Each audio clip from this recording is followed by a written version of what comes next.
Достар, каналға қош келдіңіз. Арнаға тіркеліп лайк басып отырыңыздар. Бұл психологиялық тест арқылы өзіңіздің әлсіз тұсыңызды анықтай аласыз. Ол үшін ойыңызды тазартып, суретке қараңыз. Бірінші көзіңізге не түсті?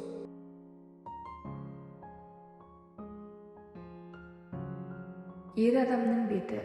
Егер көзіңізге бірінші ер адамның беті көрінсе, сіз ұқыпты және сенімді адамсыз. Сіз өмірлік қиындықтарды қалай жеңу керектігін білесіз. Сізге көптеген адам қызыға қарайды.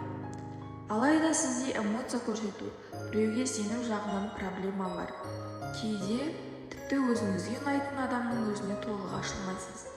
Сол үшін де романтикалық қарым-қатынас құру қиынға түседі. Ал отбасы құруға көп уақыт етеді. Қыз бен кітап.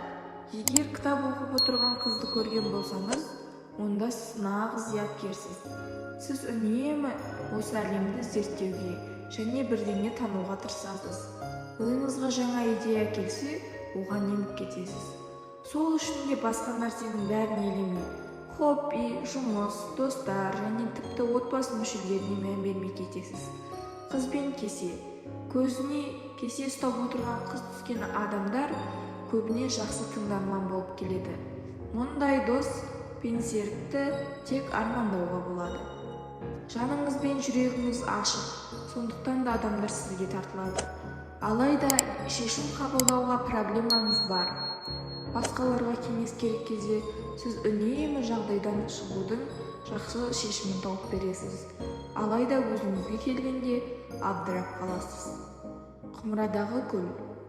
Сіз әр нәрсенің жақсы тұсын көріп тұрасыз. Ішкі әлеміңіз керемет және сіз басқаларды жақсы жағына өзгерте аласыз. Сол үшін де адамдар сізге ғашық болады. Алайда өмірде сіз құтқара алмайтын адамдар бар. Сіз соны мойындағыңыз келмейді. Сондықтан сіз абьюзерлік қатынасқа немесе зақымдаушы жағдайға тап болуыңыз мүмкін. Кресло. Егер көзіңізге бірінші кресло түссе, сіз ерекше ойлайтын және тез бейімделетін адамсыз. Сіз қиын жағдайлардан оңай шығасыз.